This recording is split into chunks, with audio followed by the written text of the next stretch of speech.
All right, good morning, students. For today's HBL, we are going to look at two areas under Nazi rule. That is the use of control and use of fear. And later on, we're also going to look at propaganda and censorship. Now, obviously, when we think about the Nazis' use of fear, largely, obviously, it's going to be a negative impact because people were living in fear. But the Nazis would use this method of fear, arrest, of course, to try to control the population. Now, how did the Nazi use control and fear? What are some methods? So one organization that the Nazis used was, of course, the SS, right? Hitler's personal bodyguard. So the SS destroyed opposition to Nazism and carried out racial policies of the Nazis. What this meant was that the SS would arrest the Jews. And of course, their racial policy is that the Jews are the enemies of the state.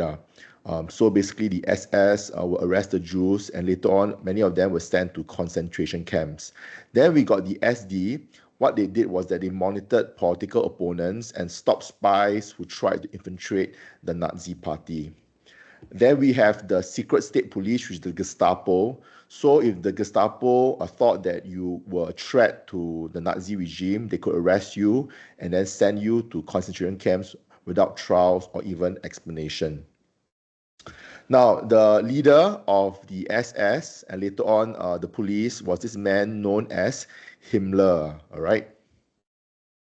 And this is what Himmler says: the best political weapon is the weapon of terror. Cruelty commands respect. Men may hate us, but we don't ask for their love, only for their fear. So you can see Himmler really believed that using fear, you can control people. Because, of course, when people are scared of you, they will obey. And, of course, a lot of people were afraid of the Nazis and they obeyed the Nazis. Now, as mentioned, a lot of them were sent to concentration camps. So we have the Jews, the socialists, the communists, the trade unionists, the churchmen, or anyone that's critical of the Nazis will end up in these camps. And you can see the numbers are around 1.3 million Germans ended up in these camps. 500,000 European Roma, or what we call the gypsies, they are basically also considered to be outsiders and not part of the Aryan race. Political prisoners, Jehovah's Witnesses are basically a kind of like a religious group. Homosexuals, as well as Russians and Polish prisoners of war, spend time in these concentration camps. If you look at this map over here, you can see the map whereby so many of these camps were all over Germany. All right, and you can see here there's kind of like legend, and the larger concentration camps are found over here. So you can see basically many camps were all over Germany, and if you oppose the state, you were sent to these camps, right? Here's a picture whereby they were slowly moving the Jews, all right, to one of the camps known as the Dachau, right, concentration camp. Right, some of these camps, okay, they possibly perform a forced labor. For example, they work for BMW, which is car manufacturing, and then they force them to do certain labor duties. Now, of course, a lot of these camps were also what we call extermination camps, because Hitler wanted to use his camps to exterminate the Jews. So you can see in this photograph, what happened was that when the Allies were defeating Germany and they arrived at these concentration camps, they were quite shocked to see so many people have died in these camps. Now, another way to control the German people was, of course, to use the legal system, the police, the judges, and the courts. So all the judges had to belong to the Nationalist Socialist League for the maintenance of law. In other words, all the judges were going to be loyal to the Nazi party. Now, Hitler abolished trial by jury. In other words, now basically the judges were the one that makes the decision. And because the judges were loyal towards the Nazis, obviously the judges are going to be biased and persecute the opponents of the Nazis. So opponents of Nazism rarely receive a fair trial. And do take note, Goering initially had control of the Berlin police force in 1933, but later on Himmler became the chief of police of Germany in 1936. Now, then we move on to propaganda and censorship. Now, obviously, another way to control the Germans and to persuade them is to use propaganda. So how did Hitler use propaganda? There are a few things. It could be using rallies. It can be using marches. So, for example, there were rallies and meetings in the Bavarian city of Nuremberg in Germany every year. This would inspire people to support the Nazis. Hitler also invested heavily in the film industry. So what happened was that during these rallies, the rallies will be filmed and then they'll be broadcasted to let the German people see these rallies. And of course, this also helped to inspire people. And one of the amazing showcase to help to really get people to support the Nazi rule was when the Nazis organized the Olympics in Berlin in 1936. And this really was an amazing time. All right. Other things that Hitler or the Nazis did was that they introduced things like the so-called the Nazi salute, and this created a new kind of social ritual whereby they adore so-called the so-called the leader, which is Hitler. Other kinds of propaganda, okay, a series of photographs widely produced, some even in postcards, some inside cigarette packets. Again, you can see in this photograph, Hitler is talking to children to really portray the image that, he cares for the youth, he cares for society. Of course, there were other kind of propaganda posters, and some of these propaganda posters had certain messages. For example, in this poster, the message is about anti-Semitism. All right, anti-Semitism basically means hatred towards the Jews. So you can see in this poster, the Jews are portrayed as rats. All right, and of course, portrayed in a very negative manner.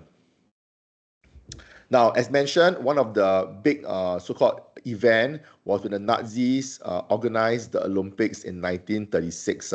So the Nazi government made great efforts to ensure that the games were a propaganda success. Okay, Nazi supporters would attend some of these rallies. And of course, when you attend the rallies, your commitment towards the regime would be strengthened. And rallies also attracted bystanders who might be won over. So you can see in this photograph over here, you can see the men, basically, they are quite muscular. Again, this is also an ideological message. The iron race must be strong, must be fit. Other kinds of rallies you can see, for example, here, and this is quite amazing rally whereby what they did was they used lights and they shine the lights upwards, all right, over here to form like what we call the cathedral of lights. And this was actually quite inspiring. So when we have lights, we have, uniforms, disciplined mass movements, which is like marching, music, flags, symbols. And if it's done at night, it does create a powerful feeling of wishing to belong. It means that when you attend these rallies, you become very attracted to support the Nazi regime. Now, of course, there's also censorship. So the Nazis wanted to limit German access to information and ideas. So books, paintings, or any art form basically could not be produced without Nazi approval. Okay, this kind of art must be supporting certain Nazi messages. Okay, so there was heavy censorship. Newspapers were not allowed to print anti-Nazi ideas. All films carry pro-Nazi message. Cheap radios were available for Nazi propaganda to be aired. So as mentioned, films. So through these films, basically there's a promotion of loyalty towards Hitler. There's this kind of like emotive nationalism that is being portrayed through these films, and people become very loyal towards Germany. As mentioned, the radio. So the Nazis gave everyone or made radio very cheap, so people can get this radio and then listen to Nazi messages. Okay, Joseph Goebbels, who was the Minister of Propaganda, basically controlled the newspapers. So this is a photograph of him basically at a daily press conference, and he would provide guidance on editorial policy. In other words, the newspapers all need to have pro-Nazi messages.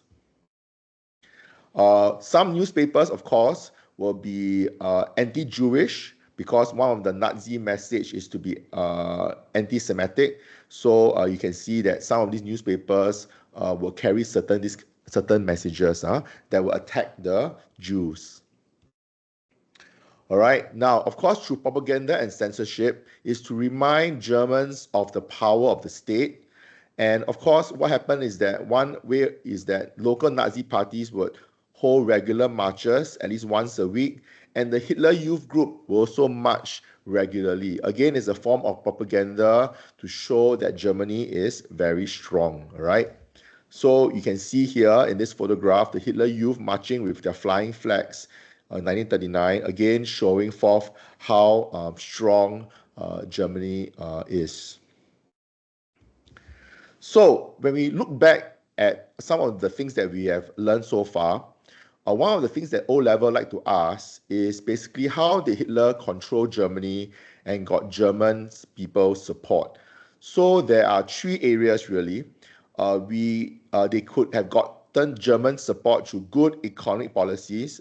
Remember, we talked about this. They reduce unemployment, so people are happy, they get jobs and begin to support Hitler. It can be also through propaganda, which we talked about, but it also can be used of fear and terror to control people. So all these three methods are methods that the Nazis use to control Germany and also to get people to support Hitler so that the Nazi rule would be stable. Okay, this is to help maintain their power, right, using these three methods. Okay, we come to the end of this lesson. So in the Microsoft Forms, there will be some MCQ questions that you need to do. Okay, so please do them. And in order to pass, you need to at least score more than 50%. So please do the MCQs, and that will finish your home-based learning. All right. Thank you so much, and please study hard for your common tests.